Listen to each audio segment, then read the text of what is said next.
من آغاز میکنم یه پاییز پر از مرگ، یه لحظه مهیج از خرد شدن آهن. من افسرده نیستم، این واقعیت ها غرق کرده قایق بی پاروی من و تاته.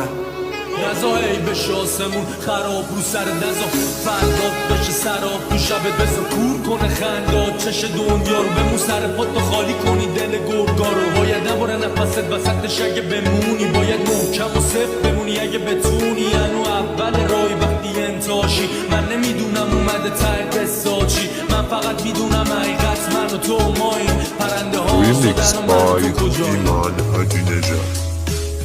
خودکارو دست بگیر و بنویس از خنده با چش خیس بنویس، از سلامو که بوی خدافزی میده شب خودتی و صبح یکی دیگه بنویس. تو سرس نیست دل بدی بکاری این روزا میرن و تو فقط زنده یه بار. نزا ای بشه آسمون